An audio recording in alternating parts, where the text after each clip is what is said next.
Justru dengan kejadian ini akan barangkali akan semakin keras kita memberikan dan mengingatkan kepada seluruh jajaran, tidak hanya kepada kabinet. Ini kan sekali lagi ini kan membuktikan bahwa memang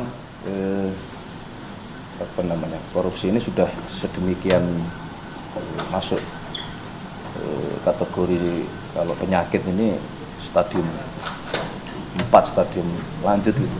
Dan itu ya berlaku untuk tidak hanya kepada pejabat negara, kepada semuanya gitu. Memang PR besar kita.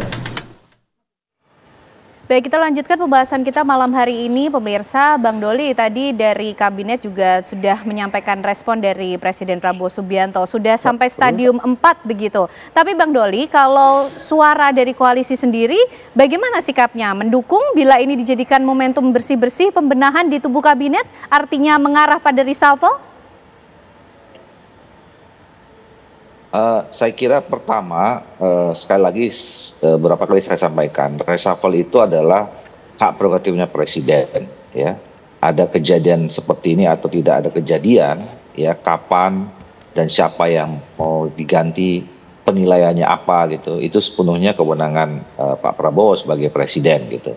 Nah, tetapi kalau kita lihat dari semua pernyataan-pernyataan, langkah sikap terakhir tadi juga disampaikan oleh Mensesnek ya, kami yakin bahwa Pak Prabowo pasti tidak akan tinggal diam ya, pasti akan melakukan atau mengambil langkah-langkah yang lebih tegas lagi dengan kejadian ini.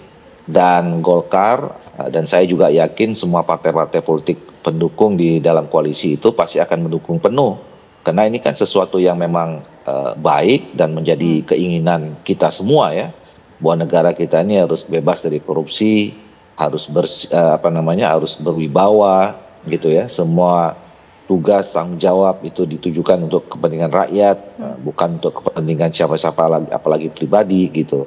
Jadi dan kami juga selama ini di Golkar misalnya sudah Ketua Umum juga sudah memberikan beberapa kali penegasan lanjutan ya dari apa yang disampaikan oleh Pak Prabowo kepada jajaran partai kami, bukan hanya di kabinet yang sekian jumlah orang itu, tapi juga di DPR, bahkan sampai ke kepala-kepala daerah dan DPR-DPD di kabupaten kota, bahwa sekarang ya tidak boleh lagi main-main ya,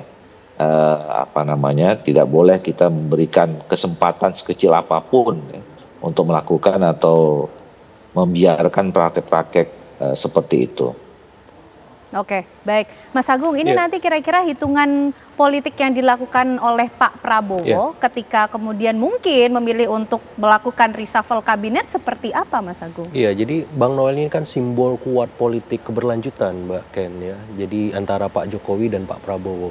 Jadi kalau orang sekelas Bang Noel ini aja bisa diangkut dalam tanda petik, otomatis tidak ada anggota kabinet yang imun atau steril dari aparat maupun penegak hukum yang concern dengan masalah korupsi ini. Jadi ini kartu merah sudah keluar satu, harapannya jangan lagi keluar kartu merah lain ke anggota kabinet baik wakil menteri maupun menteri.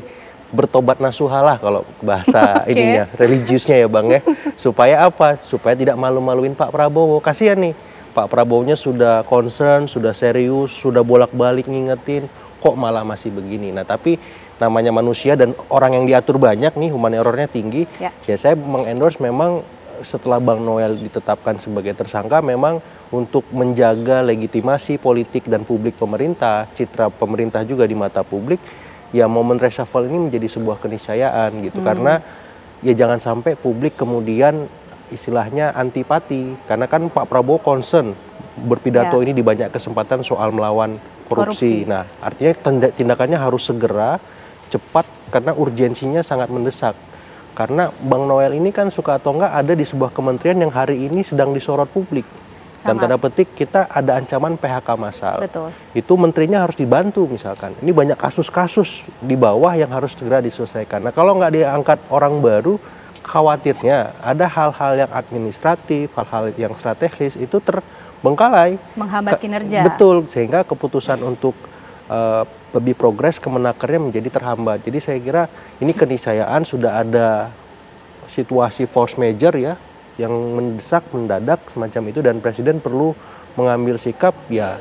Kalau saya segera minimal terbatas aja reshuffle-nya, it's okay. Misalkan yang diganti wamen saja, tidak perlu semua misalkan karena momentumnya belum pas, nggak apa-apa. Tapi harus segera dicari pengganti Bang Noel ya. Kalau bisa lebih baik dari Bang Noel, figur yang bisa memastikan ancaman PHK massal itu tidak terjadi dan bahkan kita bisa membuat lapangan kerja yang banyak pasca kejadian ini. Karena apa? Karena ya kita butuh figur yang luar biasa dengan masalah yang pelik soal lapangan kerja kan itu. Nah yang kedua, sedikit banyak ini memberikan asupan dan amunisi kepada partai di seberang kan. Sebagai catatan, kalau saya masuk ini aman nggak ya? Bisa imun nggak? Bisa steril nggak? Meskipun statementnya kan partai penyeimbang, ya, Mas, gitu, karena kan dari luar ada arahan mau masuk tapi di luar tapi mau masuk kan begitu-begitu kan. Nah jadi wah kalau di dalam aja masuk apalagi di luar gimana nih? Jadi pertimbangannya semakin objektif seperti itu, dan saya berharap ya PDIP tetap dalam posisi di mana concern mengkritisi, mengawal agar agenda pemberantasan korupsi kita semakin maksimal seperti itu. Bang Riza, kira-kira plan dari Pak Prabowo, Presiden Republik Indonesia ini seperti apa yang urgensinya tinggi? Reshuffle terbatas mungkin akan dilakukan, Bang Riza? Iya, tadi saya sampaikan Bang Doli, reshuffle kan prerogatif daripada Presiden ya. Terkait kasus Bang Noel, saya kira kan solusinya tidak mesti harus reshuffle. Bisa dibiarkan kosong, bisa dicari penugasan khusus, bisa ada ad interim, macam-macam pola lah. Nanti Presiden yang akan memutuskan mana yang terbaik ya, terkait kosongnya posisi Wamenaker, ya, kan tidak mesti harus diganti atau diisi, banyak pilihan-pilihan ya. Yang penting kan pada ujungnya tugas-tugas daripada Kementerian Tenaga Kerja bisa terlaksana dengan baik kan itu. Kan menterinya masih ada. Nah, saya kira nanti silakanlah Presiden itu, kita tunggu saja apa yang menjadi kebijakan. Yang kedua terkait reshuffle juga itu prerogatif daripada Presiden. Kita tunggu sajalah ya. Ini kan umurnya baru 10 bulan ya kurang lebih kan. Presiden punya kebijakan, punya feeling, punya intuisi, punya pemikiran yang terbaik itu apa yang harus dilakukan. Beliau sudah pemimpin kaliber lah, asam garam, kita tunggu saja. Jadi tidak perlu juga kita berharap ada reshuffle, apalagi mendesak-desak atau apa, nggak penting.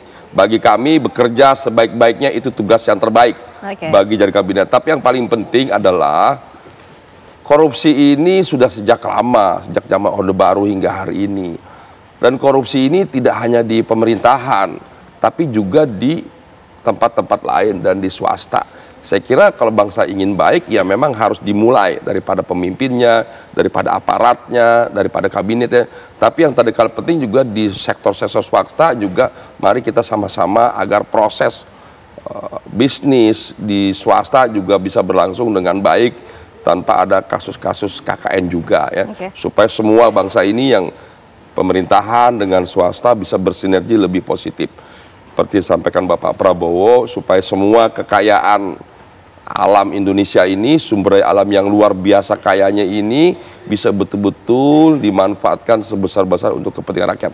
Saya kira itu yang paling penting. Mari kita berusaha, berdoa dengan niat yang baik, tulus ikhlas bekerja. Seperti yang disampaikan Pak Prabowo, ingin sekali memberikan yang terbaik, terbanyak dan tercepat untuk kepentingan bangsa, negara, dan seluruh rakyat Indonesia. Sudah ada satu kartu merah penting untuk disadari, ini menjadi alarm tentunya bagi para pembantu Presiden Prabowo Subianto, tapi kita tunggu bagaimana kebijakan dan juga intuisi dari Presiden Prabowo Subianto menyikapi mengenai hal ini. Terima kasih untuk diskusi yang luar biasa malam hari ini Bang Riza, Mas Agung, dan juga Bang Doli. Sehat selalu semuanya, selamat malam. Terima kasih Bang Doli.